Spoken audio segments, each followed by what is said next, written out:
2026 ஈக்விட்டிக்கு ஒரு வேளை பிரகாசமாக இருந்தாலும் கூட ஒரு வருஷத்தை மட்டுமே மனசில் வச்சு ஒரு டெசிஷன் எடுக்க முடியாது. ரிட்டர்ன்ஸை பொறுத்தவரைக்கும் நாளைக்கு ஒரு கல்யாணம் இருக்குங்கன்னா காம்ப்ரமைஸ் பண்ணவே முடியாது, நீங்கள் வாங்கி தான் ஆகணும். அந்த மாதிரி ஒரு அவசர தேவை இல்லாமல் ஒரு மீடியம் டேர்ம் லாங் டேர்முக்காக நீங்கள் கோல்டு வாங்குறீங்கன்னா இன்னைக்கு தேதிக்கு கொஞ்சம் வாலட்டாலிட்டிக்கு நீங்கள் ரெடியாக இருக்கணும். வருஷம் முடியும் போது எப்படி இருக்குங்கிறத நம்ம இன்னைக்கே கணிக்க முடியாதுங்கிறதுனாலையும் அந்த முடிவு டைம்ல மார்க்கெட் விழுந்ததுன்னா வந்த ரிட்டர்ன்ஸ் எல்லாமே போறதுக்கு வாய்ப்பு இருக்கு. எப்படிதான் நீங்க இன்ஃபிளேஷன் எல்லாம் எடுத்து கணக்கு பார்த்தாலும் ஒரு 15-20 வருஷத்துக்கு முன்னாடி இருந்த சேலரிஸோட ரொம்ப ஹை சேலரி.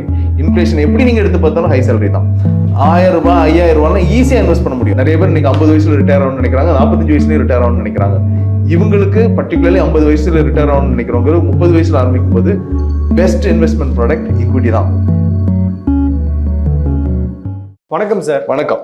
2026 ஒருத்தர் வெல்த் கிரியேட் பண்ணணும்னு நினைக்கிறாருன்னா இன்னைக்கு தேதியில் அவர் எதில் இன்வெஸ்ட் பண்ணால் அவரால் ஒரு நல்ல வெல்த்தை கிரியேட் பண்ண முடியும்?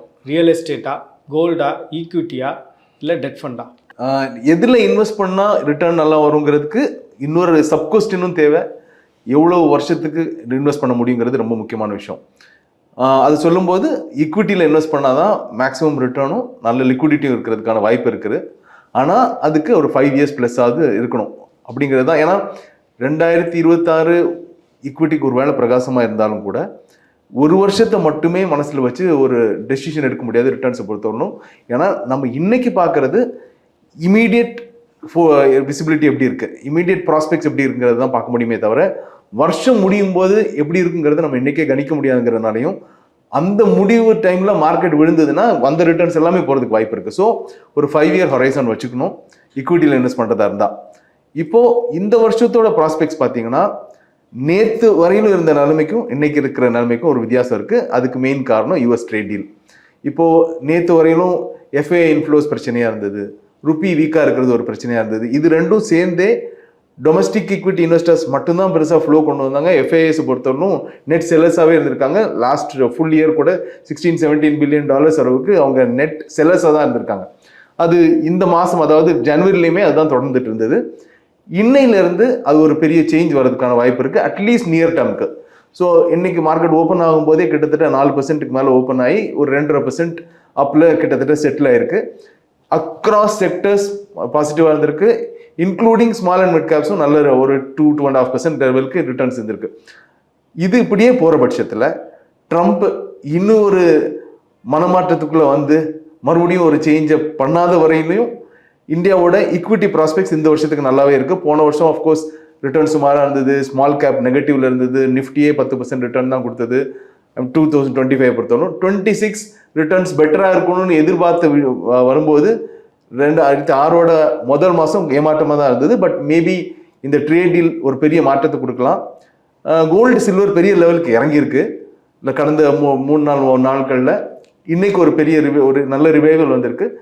அண்ட் எதிர்பார்த்தது தான் ஒரு பெரிய ஃபால் வந்து அதுக்கப்புறம் கன்சாலிடேட் பண்ணி மேலே வருங்கிறது எதிர்பார்த்தது தான். பெரும்பாலும் ஒரு டீசென்ட் ரிட்டர்ன் கோல்டு சில்வர்லையும் இருக்கும். ரியல் எஸ்டேட்டை பொறுத்தவரைக்கும் கூட ப்ராஸ்பெக்ட்ஸ் நல்லா இருக்குது. பர்டிகுலர்லி பட்ஜெட்டில் அஃபோர்டபுள் ஹவுசிங்க்கு ரொம்ப இம்பார்ட்டன்ஸ் கொடுத்து அஃபோர்டபுள் ஹவுசிங் ஆஸ்பெக்டில் ரொம்ப சேஞ்சஸ் வரப்போகுது. மெயினாக இந்த Tier 2 Tier 3 கிளஸ்டர் சிட்டிஸில் பெரிய எக்கனாமிக் ஆக்டிவிட்டி நடக்க போகுது. பட்ஜெட்டில் அதுக்கும் பெரிய திட்டங்கள் வந்திருக்கு. ஸோ மேனுஃபேக்சரிங் ஆக்டிவிட்டியாக இருக்கட்டும், லாஜிஸ்டிக்ஸ் ரிலேட்டட் ஆக்டிவிட்டியாக இருக்கட்டும், இந்த மாதிரி ஆக்டிவிட்டிஸ் Tier 2 Tier 3 சிட்டிஸ்லையும் பெரிய லெவலில் நடக்கிறதுக்கு வாய்ப்பு இருக்குது. இது நடக்கும்போது அஃப்கோர்ஸ் அங்கேயும் ரியல் எஸ்டேட் ஆக்டிவிட்டி நல்லாயிருக்கும். ஸோ ரியல் எஸ்டேட்டுக்குமே ரிலேட்டிவ்லி ஸ்கோப் நல்லா இருக்குது. மொத்தத்தில் பார்த்தீங்கன்னா மேபி டெட் மார்க்கெட்டுக்கு மட்டும் கொஞ்சம் சுமாராக இருக்கலாம். ஏன்னா டெட்டை பொறுத்தவரைக்கும் இப்போதைக்கு இன்ட்ரெஸ்ட் ரேட் கட்டு இருக்காது. அதாவது February 4th to 6th அடுத்த மானிட்டரி பாலிசி மீட்டிங் இருக்குது, அதில் கட்டு இருக்காது. பெரும்பாலும் கட்டு ரொம்ப இருக்கிறதுக்கான வாய்ப்புகள் குறைஞ்சு மேபி ஒரு கட் நடக்கலாம் அப்படிங்கிற ஒரு சுச்சுவேஷனில் தான் இன்ட்ரெஸ்ட் ரேட் பொறுத்தவரைக்கும் இருக்குது. சரி, டெட்டுக்கு ரொம்ப சுமாரான வருஷமாக இருக்கலாம். மற்றபடி அதர் அசெட் கிளாஸஸ்க்கு இந்த வருஷம் ஓரளவுக்கு நல்ல டீசென்ட் ரிட்டர்ன்ஸ் கிடைக்கிற ஒரு வருஷமாக தான் இருக்க வாய்ப்பு இருக்குது. சார், இப்போ அடிக்கடி கேட்கக்கூடிய கேள்வி தான், இப்போ தங்கம் இந்த நேரத்தில் நம்மளுடைய தேவைக்காக வாங்கலாமா? ஏன்னா இப்போ பொதுவாக ஒவ்வொரு குடும்பங்கள்லையும் டிஸ்கஸ் பண்ணக்கூடிய ஒரு விஷயமா இருக்குது. ஒரு பக்கம் இந்த ட்ரம்ப்புடைய இந்த டாரிஃபில் ஒரு ரிலாக்ஸேஷன் நமக்கு கிடச்சிருந்தாலும் இன்னொரு பக்கம் பார்த்தீங்க அப்படின்னா தங்கம் விலை கூடுமா குறையுமா, இது இந்த நேரத்தில் நம்ம தங்கம் வாங்குறது நல்லா இருக்குமா, இல்லை எப்போ குறையும் அப்படின்ற ஒரு கன்ஃபியூஷனும் ஒரு கேள்வியும் வந்து ஒவ்வொரு குடும்பத்திலையும் ஒரு டிஸ்கஷனாக மாறுறதை பார்க்க முடியுது. இனி வரக்கூடிய நாட்களில் தங்கத்தினுடைய விலை குறையிறதுக்கான வாய்ப்பு இருப்பதா பார்க்குறீங்களா சார்? அதாவது தங்கத்தையும் வெள்ளியையும் பர்டிகுலர்லி கடந்த வருஷம் பார்த்த அதே அணுகுமுறையோடு இந்த வருஷம் அணுகக்கூடாது. ஏன்னா கிட்டத்தட்ட ஒன் வே அப்பா தான் போயிட்டு இருந்தது. தங்கமே கிட்டத்தட்ட ஒரு 100% அளவுக்கு ரிட்டர்ன் கொடுத்தது, சில்வர் வந்து 230% ரிட்டர்ன் கொடுத்தது. மோஸ்ட்லி ஒன் வே அப். வெறும் சில நாட்கள் மட்டுமே நெகட்டிவ் ரிட்டர்ன்ஸ் இருந்ததே தவிர ஓவரால் ஒன் வே தான் இருந்தது அதோட டைரக்ஷன் அப்வர்ட்ஸ். ஸோ இந்த வருஷம் அப்படி இருக்காது. ஏன்னா ஓரளவுக்கு ஒரு பெரிய ரேலிக்கு அப்புறம் கோல்டும் கொஞ்சம் குறைச்சி கன்சாலிடேட் ஆயிருக்கு, சில்வரும் கன்சாலிடேட் ஆயிருக்கு. இதுக்கப்புறம் அந்த ஒன் வே அப் மூவ்மெண்ட் அப்வர்ட்ஸ் இருக்காது. ஓரளவுக்கு டீசென்ட் டபுள் டிஜிட் ரிட்டர்ன் வரதுக்கான வாய்ப்பெல்லாம் கூட இருக்கு. பட் பெஸ்ட்டு தேவைக்காகன்னு சொல்லும்போது ஃபியூச்சர் தேவைக்காக, இப்போ நாளைக்கு ஒரு கல்யாணம் இருக்குங்கன்னா காம்ப்ரமைஸ் பண்ணவே முடியாது, நீங்கள் வாங்கி தான் ஆகணும். அந்த மாதிரி ஒரு அவசர தேவை இல்லாமல் ஒரு மீடியம் டேர்ம் லாங் டேர்முக்காக நீங்கள் கோல்டு வாங்குறீங்கன்னா இன்னைக்கு தேதிக்கு கொஞ்சம் வாலட்டாலிட்டிக்கு நீங்கள் ரெடியாக இருக்கணும். வாலட்டாலிட்டிக்கு நீங்கள் ரெடியாக இருக்கணும்னு நம்ம சொல்லும்போது ஒரு ஸ்டாகர்டு பேசிஸில் வெறும் இன்வெஸ்ட்மெண்ட்டாக வாங்குறீங்க, நகையாக இப்போ வாங்க வேண்டிய அவசியம் இல்லை அப்படின்னா கோல்டில் இன்வெஸ்ட் பண்ணுறதுக்கு ஆனால் வீக்லி பேசிஸ் ஸ்டாகர் பண்ணி ஒரு 10 வாரத்துக்கு ஸ்டாகர் பண்ணி இன்வெஸ்ட் பண்ணலாம். மேபி கோல்டு பாரா வாங்கி வைக்கிறதா இருந்தாலும் அந்த மாதிரி தான் பண்ணணும். இதே இது கோல்டு நகையாக வாங்குறதா இருந்தாலும் மொத்தமாக போய் இன்னைக்கு நீங்கள் வாங்குறது ஓரளவுக்கு இன்னைக்கு இறங்கி இருக்கு, ஐ மீன் ரிவைவ் ஆகிருக்கு. பட் அதுக்காக மறுபடியும் இறங்காதுங்கிறது மாதிரியெல்லாம் சுச்சுவேஷன் இல்லை. ஓரளவுக்கு யாரும் எதிர்பார்க்காத அளவுக்கு சில்வரும் கோல்டும் ஏறி இருக்கு. ஸோ அதனால ஸ்டாகர்ட் பண்ணி வாங்கலாம். பெருசாக இப்போதான் இதுதான் பீக்கு இதுதான் பாட்டம்ங்கிறத அனுமானிக்க முடியாத லெவலுக்கு ஓரளவுக்கு வாலட்டாலிட்டி கோல்ட்லேயும் சில்வர்லேயும் இந்த வருஷம் இருக்கலாம்.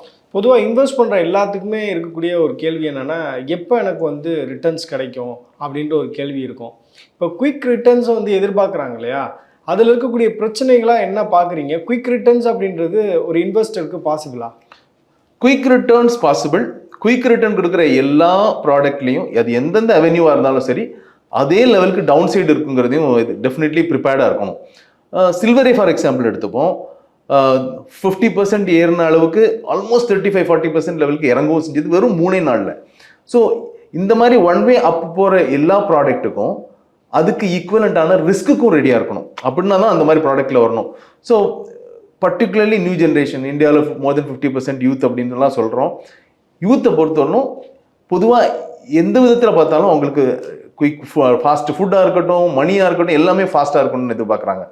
ஆனால் அவங்க ரொம்ப மெச்சூர்டாக திங்க் பண்ண வேண்டிய ஒரு விஷயம், 10% 20% வரணும்னு எதிர்பார்க்கும்போது 30% டவுன் சைடும் போகலாங்கிற ஒரு ரிஸ்க்கும் இருக்குது. ஸோ உங்கள் போர்ட்ஃபோலியோன்னு வரும்போது என்னன்னா உங்களுக்கு ரிஸ்க் அப்படேட் இருந்தாலும் ஒரு 10-20% லெவலுக்கு நீங்கள் அந்த ரிஸ்க் அப்படேட் வச்சுக்கிட்டு, அதாவது ரிஸ்க் எடுத்து அந்த மாதிரி ரிஸ்க் இருக்கிற குயிக் மணி தர ப்ராடக்ட்ஸ் இன்வெஸ்ட் பண்ணாலும் ஸ்டெபிலிட்டி உங்கள் போர்ட்ஃபோலியோவில் இருக்கணும்னா 70-80% of the product long term பெரிய வாலட்டாலிட்டி இல்லாமல் ஸ்டெபிலிட்டி இருக்கிற ப்ராடக்ட்ல தான் இன்வெஸ்ட் பண்ணணும். அது இந்த மாதிரி ப்ராடக்ட்ஸ் வந்து 8-10-12% ஆனுவலைஸ் ரிட்டர்ன் கொடுக்கலாம்.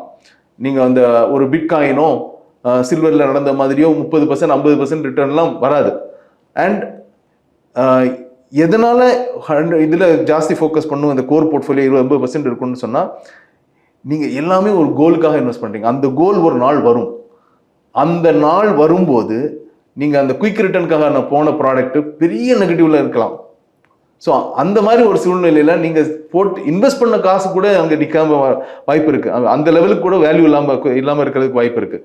ஸோ உங்கள் கோலை ரீச் பண்ணுறதுக்கு உங்களோட இன்வெஸ்ட்மெண்ட் டிசப்பாயின்மெண்ட் கொடுக்காம இருக்கணும்னா 80% of the investment at least risk கம்மியாக இருக்கிற ஸ்டெபிலிட்டி இருக்கிற போர்ட்ஃபோலியோவில் இன்வெஸ்ட் பண்ணி ஆகணும். சார், இப்போ நான் பார்க்கக்கூடிய நிறைய இளைஞர்கள் வந்து 30ஸ்லேருந்து தான் இன்வெஸ்ட் பண்ணுறதுக்கான முயற்சியை செய்கிறாங்க. இப்போ 30 வயசு வரும்போது தான் நம்ம ஏதாவது சேர்த்து வைக்கணும், நம்ம எங்கேயாவது முதலீடு பண்ணணும் அப்படின்ற ஆர்வம் வர்றதை பார்க்க முடியுது. இப்போ ஒரு 30 வயசு ஆகக்கூடிய நபர் வந்து இன்வெஸ்ட் பண்ணலாம் அப்படின்னா அவங்களுக்கு இருக்கக்கூடிய வாய்ப்புகள் என்ன, எதுலெல்லாம் அவங்க இன்வெஸ்ட் பண்ணலாம்? 30 வயசில் இருக்கிறது ஜஸ்ட் அப்படியே ஒரு 5 வருஷம் முன்னாடி ஆரம்பித்தாங்கன்னா அந்த 5 வருஷம் முன்னாடி ஆரம்பிக்கிறதோட இம்பேக்ட் ரொம்ப ரொம்ப ஜாஸ்தி. அதாவது ரொம்ப சிம்பிளாக நீங்கள் பார்த்தீங்கன்னா, ஒருத்தர் வந்து 30 வருஷத்துக்கு இன்வெஸ்ட் பண்ணுறாரு. 30 வருஷத்துக்கு இன்வெஸ்ட் பண்ணுறவர் மாதம் ஒரு 1000 ரூபா வச்சு இன்வெஸ்ட் பண்ணால், வெறும் 1000 ரூபா இன்வெஸ்ட் பண்ணி 30-32 வருஷம் இன்வெஸ்ட் பண்ணால், நான் வந்து பாஸ்ட் ட்ராக் ரெக்கார்ட் வச்சு சொல்கிறேன், ஒரு மிட் கேப் ஃபண்டில் இன்வெஸ்ட் பண்ணியிருந்தாருன்னா 30 வருஷம் பண்ண இன்வெஸ்ட்மெண்ட் வந்து கிட்டத்தட்ட 2.25 கோடி அளவுக்கு வளர்ந்துருக்கு. அதாவது இதே 30 வருஷம் பண்ணாமல் வெறும் 25 வருஷம் பண்ணியிருந்தா, வெறும் 5 வருஷம் கம்மியாக பண்ணியிருந்தா, அந்த 2.25 கோடிங்கிறது குறைஞ்சி அப்படியே வெறும் 90 லட்சமாக குறையுது. பாதியெல்லாம் கூட கிடையாது, அப்படி 1/3 குறையுது. ஸோ இந்த லெவலுக்கு ஒரு ஏர்லி இன்வெஸ்ட்மெண்ட்டுக்கு ரொம்ப முக்கியத்துவம் கொடுக்கணும். ஏன்னா 24-25 வயசுல வேலைக்கு வர முடிஞ்சதுன்னா ஒரு 1000 ரூபாய் இன்வெஸ்ட்மெண்ட்டுக்காக ஒதுக்கி வைக்க முடியாது, தாராளமாக முடியும். இன்னைக்கு இருக்கிற சம்பளம் வந்து எப்படி தான் நீங்கள் இன்ஃப்ளேஷன் எல்லாம் எடுத்து கணக்கு பார்த்தாலும் ஒரு 15-20 வருஷத்துக்கு முன்னாடி இருந்த சேலரிஸோட ரொம்ப ஹை சேலரி. இன்ஃப்ளேஷன் எப்படி நீங்கள் எடுத்து பார்த்தாலும் ஹை சேலரி தான். 1000 ரூபாய் 5000 ரூபாய்லாம் ஈஸியாக இன்வெஸ்ட் பண்ண முடியும். அது வந்து 25 வயசுல ஆரம்பிச்சாங்கன்னா பர்டிகுலர்லி ஈக்விட்டி ஓரியன்டட் இன்வெஸ்ட்மெண்ட்ஸில் ரொம்ப நல்ல ரிட்டர்ன் பார்க்க முடியும். இதே 30 வயசாகவும் இருந்தாலும் சரி, அவங்க நிறைய பேர் இன்னைக்கு 50 வயசுல ரிட்டையர் ஆகணும்னு நினைக்கிறாங்க, 45 வயசுலேயும் ரிட்டையர் ஆகணும்னு நினைக்கிறாங்க. இவங்களுக்கு பர்டிகுலர்லி 50 வயசுல ரிட்டையர் ஆகணும்னு நினைக்கிறவங்க 30 வயசுல ஆரம்பிக்கும் போது பெஸ்ட் இன்வெஸ்ட்மெண்ட் ப்ராடக்ட் ஈக்விட்டி தான். அதாவது 70% of the portfolio at least equity oriented investment, direct equities, equity mutual ஃபண்டில் இருக்கணும். எஸ், 20 வருஷம் டைம் ஃப்ரேம்ங்கிறது ரியல் எஸ்டேட்டுக்கும் ஒரு நல்ல டைம் ஃப்ரேம் தான். பட் அது வந்து முடிஞ்ச வரைக்கும் ஒரு கரெக்டான ஒரு அசஸ்மெண்ட் பண்ணி, ஒரு அனலைஸ் பண்ணி, லேண்டாக வாங்கி போட்டு ஓரளவுக்கு சேஃப் ப்ரொடெக்ஷன் இருக்கிற மாதிரி, நாளைக்கு என்க்ரோச்மெண்ட் வர முடியாத மாதிரி ஒரு இடத்துல லேண்டாக வாங்கி போட்டால் லேண்டும் 20 இயர் பேசிஸில் டெஃபினெட்லி நல்ல ரிட்டர்ன்ஸ் கொடுக்கும். பட் ஒரு விஷயம் என்னன்னா, இந்த லேண்டுங்கிறது சென்னையில் வாங்கணும்னா இன்னைக்கு பார்த்தீங்கன்னா ஒரு கிரவுண்டு 3 கோடி 5 கோடி 10 கோடின்னு போயிட்டு இருக்கு. அந்த மாதிரி அப்படி போடுற பட்சத்தில் என்ன ஆகும்னா, உங்களோட வருவாயில் 50-70%, 50-60% அட்லீஸ்ட் அதுக்கு இஎம்ஐயாவோ இல்லாமல் போயிட்டு இருக்கும். விச் மீன்ஸ் உங்கள் ஓவரால் இன்வெஸ்ட்மெண்ட்லேயே உங்களோட வெல்த்தில் 70% 80% அந்த ரியல் எஸ்டேட் அசெட்டாக வந்துடும். அப்படியும் பண்ணிடக்கூடாது. உங்கள் ரியல் எஸ்டேட் அசெட் வந்து ஒரு 20-25% ஆஃப் யுவர் ஓவரால் வெல்த்துக்கு கீழே தான் இருக்கணும். அந்த லெவலுக்கு நீங்கள் பிளான் பண்ணணும். ஸோ அந்த லெவலுக்கு நீங்கள் ரியல் எஸ்டேட்டில் ஓவர் இன்வெஸ்ட் பண்ணாமல் ஒரு அந்த 25% அளவுக்கு அல்ல 30% அளவுக்கு உங்கள் வெல்த்தோட அமௌண்ட்டை ஒரு 20 இயர்ஸ்க்கு அஃப்கோர்ஸ் போட்டு வச்சுருந்தீங்கன்னா 20 இயர்ஸ் கழிச்சு கரெக்டான ஒரு பாக்கெட், எங்கே பெரிய லெவலில் டெவலப்மெண்ட் நடக்குது, எங்கே இன்ஃப்ராஸ்ட்ரக்சர் நல்லா ஃபோக்கஸ் பண்ணுறாங்க, ஒருவேளை இண்டஸ்ட்ரியல் ஹப் வருது, இந்த மாதிரி ஸ்ரீபெரும்புதூர், சோழிங்கநல்லூர் இப்படியெல்லாம் இந்த 2 மார்க்கெட்டும் எப்படி பெரிய லெவலுக்கு அஸ்ட்ரானமிக்கலாக ப்ரைஸ் இன்க்ரீஸ் ஆச்சோ அந்த மாதிரி நெக்ஸ்ட் அப்கமிங் மார்க்கெட்டை கண்டுபிடிச்சு இன்வெஸ்ட் பண்ணாங்கன்னா that also will do well. இப்போ நம்ம பேசுகிற மாதிரி early 30s இருக்கக்கூடியவங்க அவங்களுடைய வெல்த் ஜேர்னியை ஸ்டார்ட் பண்ணணும்னு நினைக்கிறாங்க. அப்புறம் 35 வரும்போது நமக்கான குழந்தைகளுக்காக நம்ம இன்வெஸ்ட் பண்ணணும் அப்படின்ற ஒரு தாட்டும் வருது. அதுக்கு என்னென்ன ஆப்ஷன்ஸ் அவைலபிளாக இருக்குது சார்? எப்படி குழந்தைகளுக்காக நான் வந்து முதலீடு பண்ண தொடங்குறது? ஓகே, இந்த கேள்விக்கான பதிலை நான் ஆரம்பிக்கும் போதே எப்படி நான் ஆரம்பிக்கணும்னு நினைக்கிறேன்னா, என்ன தப்பு ஜென்ரலி இதில் பண்ணுறாங்கன்னு பார்த்தீங்கன்னா, குழந்தைங்களுக்காகன்னு சேவ் பண்ணும்போது பெரும்பாலானவங்க நாடுறது இன்சூரன்ஸ் பாலிசியை. இந்த ப்ரீமியம் கட்டுங்க, 20 வருஷம் கழிச்சு இந்த இவ்வளோ பெரிய அமௌண்ட் கிடைக்கும், எல்லாம் ஒவ்வொரு 5 வருஷத்துக்கு இவ்வளோ பெரிய அமௌண்ட் கிடைக்கும் அப்படின்னு அப்சல்யூட் அமௌண்ட் ஒரு அமௌண்ட்டை சொல்லுவாங்க. இது எவ்வளவு பர்சன்டேஜ் ஆஃப் க்ரோத் அப்படின்னு பார்த்தீங்கன்னு யாரும் அது பார்க்க மாட்டாங்க. ஏன்னா இவ்வளோ போட்டு இவ்வளோ வருதா அமௌண்ட் அப்படின்னு பார்ப்பாங்களே தவிர, நான் இவ்வளோ குருவியாக சேர்த்து இவ்வளோ அமௌண்ட்டாக அது வளர்ந்து இவ்வளோ வருது, ஆனால் அதுலேருந்து வர ரிட்டர்ன் வந்து வெறும் 6% அளவுக்கு, ஆனால் அதுக்கு கீழே தான் அப்படிங்கிறத யாரும் பார்க்குறதே இல்லை. ஸோ சில்ட்ரனோட ஃபியூச்சர், அதாவது 15 வருஷம் 20 வருஷத்துக்கு பான பாலிசின்னா நிறைய பேர் கண்ணை மூடிட்டு நாடுறது இந்த மாதிரி ட்ரெடிஷ்னல் பாலிசிஸில். For that matter any insurance policy may not be a great choice for a long term investment. இப்போது நெக்ஸ்ட் ஆப்ஷன், பொன் குழந்தை இருந்ததுன்னா நான் தங்கத்தை இப்போவே தங்கமாக வாங்கி வைக்கணும், அது ஜுவல்லரியாக வாங்கி வைக்கணும், கம்மலா மூக்குதியாக அப்படி வாங்கி வைக்கணும்னு பார்த்தா அதுவும் ஒரு சரியான அணுகுமுறை கிடையாது. ஸோ ஃபஸ்ட்டு விஷயம் வருவோம், இப்போ இன்சூரன்ஸ் ப்ராடக்ட். அந்த இன்சூரன்ஸ் ப்ராடக்ட் நீங்கள் இன்வெஸ்ட்மெண்ட்டுக்காக பண்ணுறீங்க. ஸோ எந்த இன்சூரன்ஸ் ப்ராடக்டாக இருந்தாலும் அதில் இன்சூரன்ஸ்க்காக ஒரு காம்பனண்ட் அதில் போயிடும். குழந்தைக்கு நீங்கள் இன்சூரன்ஸ் கவர் வச்சு என்ன பிரயோஜனம்? ஏன்னா குழந்தைங்கிற யாருக்கு இன்சூரன்ஸ் தேவைன்னா, ஒரு ஆள் வந்து ஒரு ஃபேமிலியில் ஒருத்தங்க அவங்களால குடும்பத்துக்கு ஒரு வருவாய் வருது, அவங்க தவறி போகிற பட்சத்தில் அந்த வருவாய்க்கு பதிலாக இந்த அமௌண்ட் வந்து ஹெல்ப்ஃபுல்லாக இருக்கணும் அப்படிங்கிறது தான் முக்கியம். ஸோ குழந்தைக்கு மேலே இன்சூரன்ஸ் காப்பி எடுத்து எந்த பிரயோஜனமும் கிடையாது, குழந்தை மூலமாக இன்கமும் கிடையாது. ஆனால் பட் அதுக்காக ஒரு அமௌண்ட் அந்த ப்ரீமியம்லேருந்து போகுது. குழந்தைகளுக்காக நம்ம இன்சூரன்ஸ் பாலிசி எடுக்கிறது மிகப்பெரிய தவறு, அவசியமே இல்லாத ஒரு நம்ம புத்திசாலித்தனமான முடிவே கிடையாது அது. ஸோ அந்த இன்சூரன்ஸுங்கிறத அப்படியே ஒதுக்கி வச்சுட்டு பியூர் இன்வெஸ்ட்மெண்ட் ப்ராடக்ட்ஸான எஸ்ஐபி, மாதம் இன்வெஸ்ட் பண்ணுற ஒரு ஈக்விட்டி மியூச்சுவல் ஃபண்டில் எஸ்ஐபி, கொஞ்சம் லார்ஜ் கேப், கொஞ்சம் மிட் கேப், கொஞ்சம் ஸ்மால் கேப்னு பிரித்து இன்வெஸ்ட் பண்ணால் அது 20 இயர்ஸில் ஒரு எஸ்ஐபிங்கிறது நீங்கள் 20 இயர்ஸில் நீங்கள் 10,000 ரூபா போட்டிங்கன்னு வச்சுக்கோங்க, ஒரு 20 வருஷத்தில் 24 லட்ச ரூபா நீங்கள் இன்வெஸ்ட் பண்ணியிருப்பீங்க. 24 லட்ச ரூபா இன்வெஸ்ட் பண்ணால் அது கிட்டத்தட்ட 6லேருந்து 7 மடங்காக வளர்ந்துடும். அதெல்லாம் நீங்கள் நினைச்சே பார்க்க முடியாது ஒரு இன்சூரன்ஸ் பாலிசியில். நம்பர் 1. நம்பர் 2, இன்னைக்கு இருக்கிற பசங்க வந்து கல்யாணத்தில் இவ்வளோ நகை போடணும் அப்படிங்கிற ஒரு விஷயத்தையே பெருசாக விரும்ப மாட்டாங்க. ஸோ அதுவே கூட குறைஞ்சு போயிடும். ஸோ நம்ம ஒரு ட்ரெடிஷ்னலான விஷயத்துக்காக இன்னைக்கு மாடர்னாக அக்செப்டே பண்ணாத விஷயத்த போய் முக்கியத்துவம் கொடுத்து பெருசாக நகையை வாங்கி வச்சுட்டு இருக்கோம். நகையை வாங்கி கொடுத்துட்டு இருக்கும்போது என்ன ஆகுது, வேஸ்டேஜ், மேக்கிங் சார்ஜஸ் அப்படிங்கிறத நீங்கள் ஆல்ரெடி அப்ரண்டாக போட்டுருவீங்க. பெரும்பாலும் குழந்தைங்களுக்கு இன்னைக்கு தேதி பார்த்தீங்கன்னா 12ஆம் கிளாஸ் வரைக்கும் பெரும்பாலான ஸ்கூலில் நகையை போட்டு போக முடியாது. நீங்கள் வாங்கி என்னைக்கோ ஒரு நாள் நடக்க போகிற ஃபங்க்ஷனுக்காக அதையும் அந்த குழந்தைக்கு விருப்பம் இல்லாமல் போட்டு ஃபோர்ஸ் பண்ணி அதில் ஆல்ரெடி மேக்கிங் சார்ஜஸ் வேஸ்டேஜ்னு கட்டி இதெல்லாம் நாளைக்கு நெகட்டிவ். நீங்கள் கோல்டு வேலை ஏறும் வேலை, ஆனால் அது வந்து ஒரு 3-4 வருஷம் கழிச்சு தான் அந்த மேக்கிங் சார்ஜஸை காம்பன்சேட் பண்ணும். அதுக்கப்புறம் தான் அதோட வேல்யூவே க்ரோ ஆகும். ஸோ ஒரு 3-4 வருஷத்தை அதிலே நீங்கள் இழந்துருவீங்க.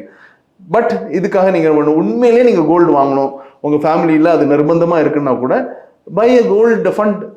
அதில் நீங்கள் ஃபிசிக்கலாக வச்சு பாதுகாக்க வேண்டிய அவசியம் இல்லை. அண்ட் அதில் நீங்கள் மேக்கிங் சார்ஜஸ் வேஸ்டேஜ் எதுவும் போகிறது இல்லை. கோல்டு எந்த அளவுக்கு அப்ரிஷியேட் ஆக போகுதோ அந்த அளவுக்கு அப்ரிஷியேட் ஆக போகுது. என்னைக்கு அந்த கல்யாணத்துக்கான தேவை வருதோ 15-20 வருஷம் கழிச்சு அப்போ அதை அப்படியே இன்வெஸ்ட் பண்ணி வித்துருங்க. 1. இப்போ 2வது ஆங்கிளில் பார்த்தீங்கன்னா உண்மையிலே கோல்டு ஃபண்டில் கூட இன்வெஸ்ட் பண்ண வேண்டிய அவசியம் இல்லை. கோல்டு ஃபண்ட் வந்து மேபி ஒரு ஆனுவல் பேசிஸில் ஒரு 9-10% கொடுக்கலாம். 15-20 வருஷம் பேசிஸில் மேபி கடந்த 25 வருஷம் வந்து ஒரு அபரேஷன். கடந்த 25 வருஷத்துல ஆல்மோஸ்ட் நிஃப்டியோட ரிட்டர்னுக்கு ஈக்குவலாக கோல்டு கொடுத்துருச்சு.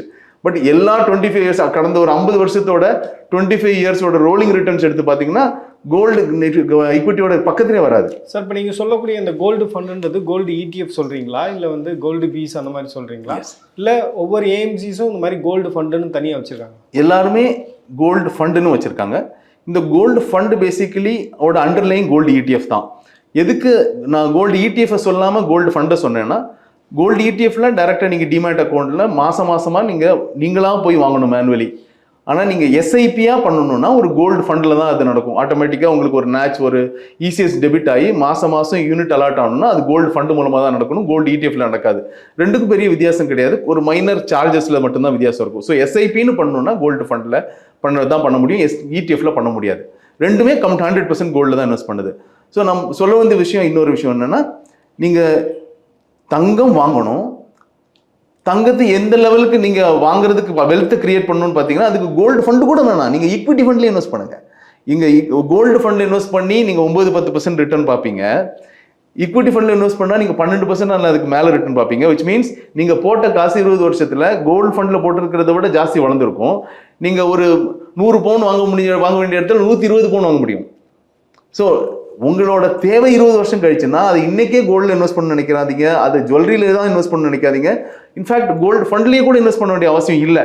பட் கோல்டில் தான் இன்வெஸ்ட் பண்ணணும்னு நினைச்சா instead of jewellery better invest in gold fund. எந்த தெஃப்ட் ரிஸ்க் கிடையாது. கோல்டோட அப்ரிசியேஷன் அப்படியே வரும். Liquidity any point of time கோல்டை பொறுத்தவரை நார்மலி லிக்விடிட்டி இருக்குங்கிறது உண்மைதான். பட் இது வந்து ஜஸ்ட் கோல்டு ப்ரைஸை பார்த்து டக்குன்னு அப்படி வித்துடலாம் ஸ்க்ரீனில். அதெல்லாம் ஒரு ஃபண்டில் ஒரு ரிடம்ஷன் ஆன்லைன் கொடுத்துட்டு பண்ணிட்டு போயிடலாம். So these are the best ways of doing. Sir, இப்போ எல்லாத்துக்குமே வந்து முதலீடு பண்ணணுன்ற ஆர்வம் இருக்குது. ஆனால் எதில் போய் முதலீடு பண்ணுறது அப்படின்றது தான் இருக்கக்கூடிய பெரிய குழப்பம், பயம் எல்லாமே. இப்போ ஒரு ஃபிக்ஸ்டு டெபாசிட் அப்படின்னா நம்ம நாளைக்கு போய் பேங்க்கில் கேட்கலாம், பேங்க்கில் வந்து பதில் சொல்லுவாங்க அப்படின்ற ஒரு நம்பிக்கை இருக்குது. இப்போ நம்ம சொல்லக்கூடிய மற்ற அவென்யூஸ் இருக்குல்ல, அந்த மற்ற அவென்யூஸில் ஒரு ரிஸ்க் இருக்குது அப்படின்ற ஒரு பயமும் வந்து எல்லா இன்வெஸ்டருக்கு இருக்குது. அதனாலே பார்த்தீங்கன்னா நல்ல சம்பளம் வாங்கக்கூடிய நிறைய பேர், எனக்கு தெரிஞ்சு 1 லட்சம் சம்பளம் வாங்கக்கூடியவர்கள் கூட எப்படி இன்வெஸ்ட் பண்ணுறது, இதை நம்பி இன்வெஸ்ட் பண்ணலாமா, நாளைக்கு ஏமாற்றிட்டாங்கன்னா என்ன பண்ணுறது அப்படின்ற ஒரு பயமும் கூடுதலாக இருக்குது. இப்போ இன்றைக்கி தேதியில் 1 லட்ச ரூபா சம்பளம் வாங்கக்கூடிய நபர் எப்படியெல்லாம் இன்வெஸ்ட் பண்ணலாம்னு நீங்கள் நினைக்கிறீங்க? அதாவது இந்த பல ஜென்ரேஷனாக இருக்கிற ஒரு பழக்கம் வந்து இன்னும் பெரிய லெவலில் போகல இந்தியாவில். இப்போது மேற்கத்திய நாடுகள் வந்து பெரிய லெவலில் எவால்வ் ஆகிருக்காங்க. அவங்க வந்து மெஜாரிட்டி ஆஃப் த மணி ஈக்விட்டிஸ்குள்ளே தான் போகுது. இன்னொரு விதத்தில் நீங்கள் பார்த்தீங்கன்னா இந்தியாவில் 50-55% of the household savings இப்போவும் ரியல் எஸ்டேட்டுக்குள்ளே தான் போகுது. ரியல் எஸ்டேட் ப்ளஸ் கோல்டுக்குள்ளே தான் இது ரெண்டும் போகுது. யூஎஸில் பார்த்தீங்கன்னா currently as of now real எஸ்டேட்டில் இருக்கிற காசை விட ஈக்விட்டி இன்வெஸ்ட்மெண்ட்ஸில் ஜாஸ்தி இருக்குது. நம்ம நினச்சே கூட பார்க்க முடியாது. இந்தியாவில் வந்து நீங்கள் இந்த 2 ஃபிசிக்கல் அசெட்ஸும் சேர்த்து மோர் தென் 55% இருக்குது. மிச்சம் 45% டெபாசிட்டு ஈக்விட்டி எல்லாம் சேர்த்து ஈக்விட்டி இன்னும் 5-7% மட்டும்தான்.